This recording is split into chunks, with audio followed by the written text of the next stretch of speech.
সুপ্রিয় চাকরি প্রার্থী বন্ধুরা, আসসালামু আলাইকুম।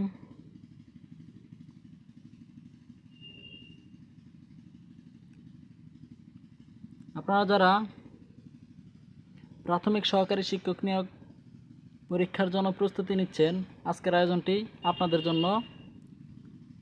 এর আগে আমরা পর্ব 1 থেকে 5 পর্যন্ত আলোচনা করেছি।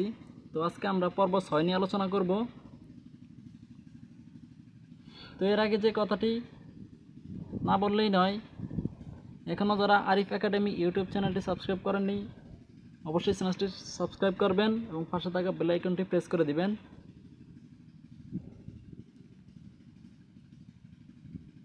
এর আগে আমরা 250 পর্যন্ত প্রশ্ন নিয়ে আলোচনা করেছি।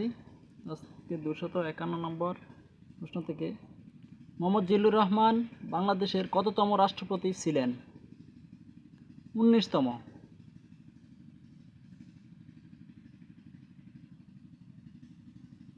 আন্তর্জাতিক মাতৃভাষা দিবস ঘোষণা করা হয় কবে? 1999 সালে।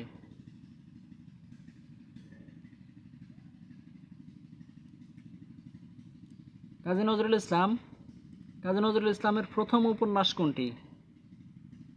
বাঁধনহারা।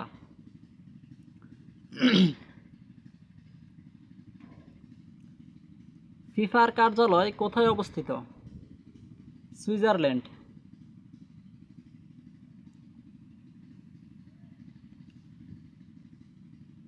জিআইএস এর পূর্ণ রূপ কি?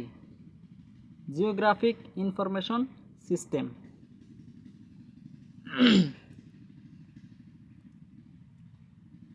বাংলাদেশের স্বাধীনতার ঘোষণাপত্র কখন গৃহীত হয়? 17 এপ্রিল 1971।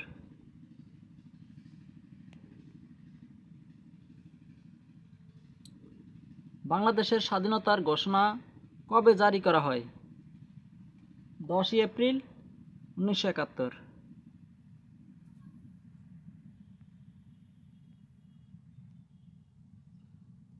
কোন আরব দেশ সর্বপ্রথম বাংলাদেশকে স্বীকৃতি প্রদান করে? ইরাক।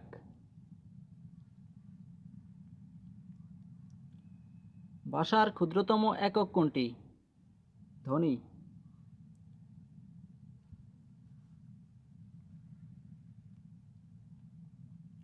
বাক্যের মৌলিক উপাদান কোনটি?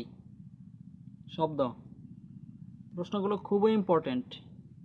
বিগত প্রাইমারি পরীক্ষায় প্রশ্নগুলো বারবার এসেছে।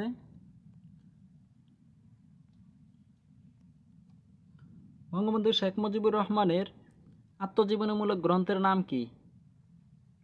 অসমাপ্ত আত্মজীবনী।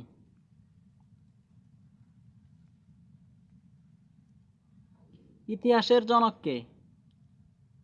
হেরোডোটাস। সবুজ গ্রহ বলা হয় কাকে?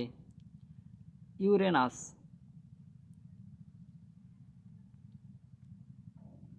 সূর্যের সবচেয়ে নিকটতম গ্রহ কোনটি? বুধ।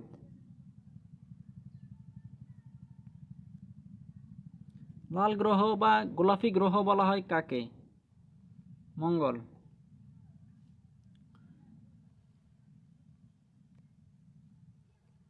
শশাঙ্ক শব্দের সমার্থক শব্দ? চাঁদ, চন্দ্র, শশধর, নিশাকর, ইন্দু, শশী ইত্যাদি।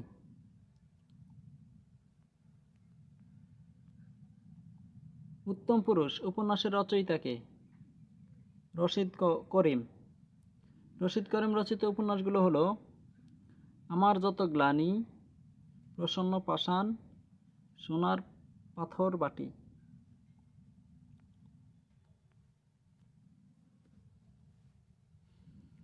শওকত ওসমান রচিত সর্বশ্রেষ্ঠ উপন্যাস কোনটি? ক্রীতদাসদের হাসি। জহির রায়হান রচিত উল্লেখযোগ্য উপন্যাসগুলো হলো হাজার বছর ধরে, আরেক ফাল্গুন, বরফ গলা নদী।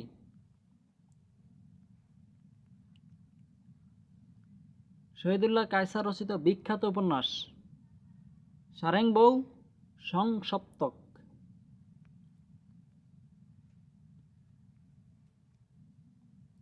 নবায়নযোগ্য শক্তি উৎসের উদাহরণ হলো সূর্য। নবায়নযোগ্য শক্তি বলতে বোঝায় যে শক্তি পুনঃ পুনঃ ব্যবহার করা যায়।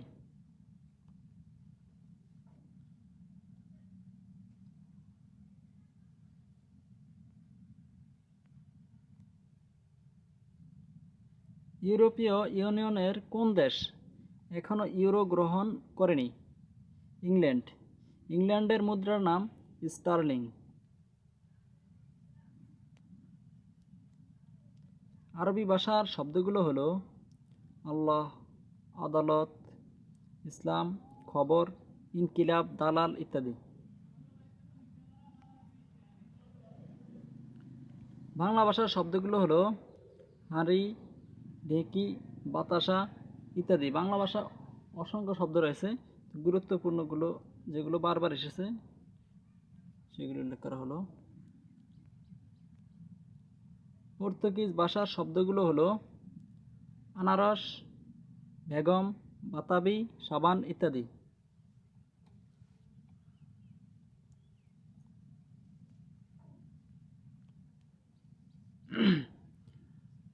ফার্সি ভাষার শব্দগুলো হলো আইন, নবাবন, নামাজ, সবুজ, সাদা ইত্যাদি।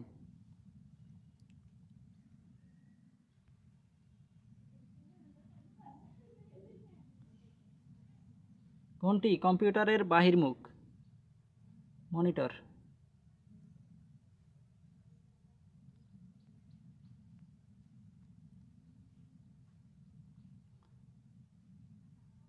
মুক্তিযুদ্ধ ভিত্তিক উপন্যাস কোনটি? জাহান্নাম হইতে বিদায়।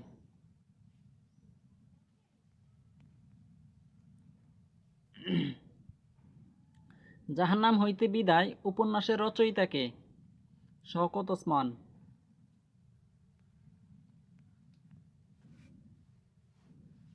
জাহান্নাম হইতে বিদায় উপন্যাসটি কোন গ্রন্থে প্রকাশ করা হয়? জননী গ্রন্থে।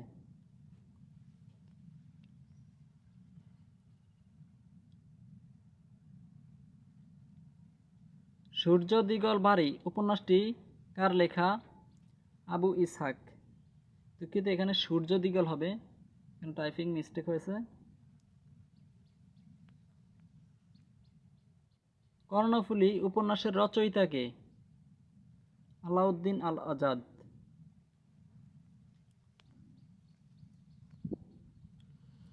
তালব্য বর্ণ কোনগুলো?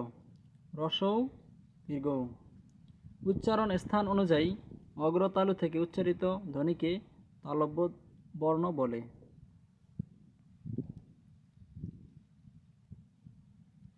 সিএনজি এর অর্থ কী? কম্প্রেসড ন্যাচারাল গ্যাস, অর্থাৎ কম্প্রেস করা প্রাকৃতিক গ্যাস।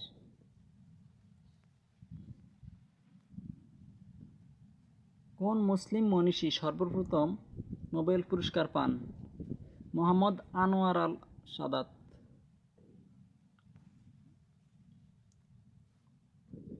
আট কপালে এর অর্থ কী? হতভাগ্য।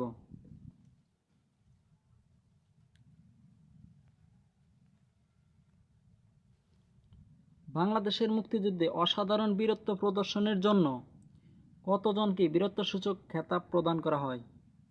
676 জন।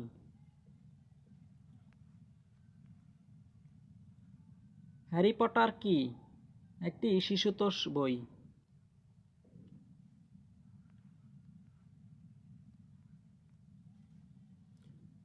সুইডেনের মুদ্রার নাম কি?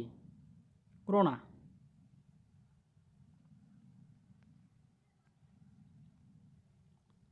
সিম এর পূর্ণরূপ কি? Subscriber identity module.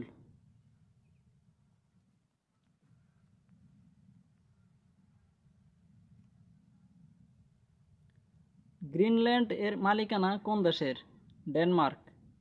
তো বন্ধুরা, ভিডিওটিতে একটি লাইক দিয়ে দিবেন এবং অবশ্যই বন্ধুদের মাঝে শেয়ার করে দিবেন যাতে আপনার বন্ধুরা উপকৃত হতে পারে। গ্রিনল্যান্ডের রাজধানীর নাম কি? গথেব।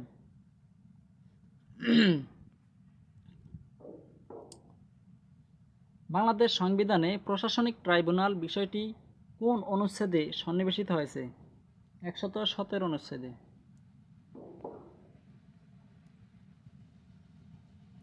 The baby is always smiling এর বাংলা অনুবাদ কি?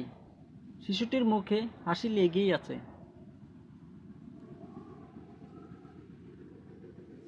মৃতের মতো অবস্থা যার? মুমূর্ষ।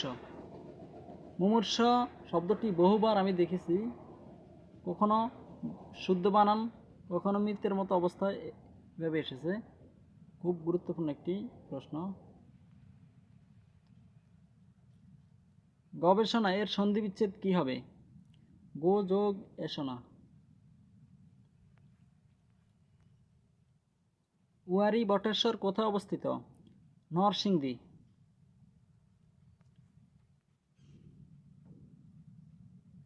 জঙ্গম এর বিপরীতার্থক শব্দ কি? স্থাবর।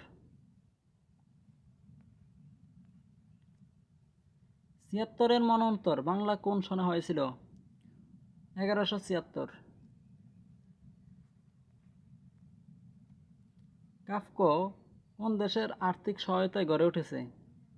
জাপান। তো বন্ধুরা, এই ছিল আপনাদের প্রাথমিক সহকারী শিক্ষক নিয়োগ পরীক্ষার প্রস্তুতির পার্ট 6। ইনশাল্লাহ পার্ট 7 নিয়ে খুব শীঘ্রই আপনাদের মাঝে ফিরে আসব। তো সে পর্যন্ত সবাই ভালো থাকবেন, সুস্থ থাকবেন এবং আরিফ একাডেমি ইউটিউব চ্যানেলটি সাবস্ক্রাইব করে বেল আইকনটি প্রেস করে আরিফ একাডেমি ইউটিউব চ্যানেলের সাথেই থাকবেন। ধন্যবাদ সবাইকে।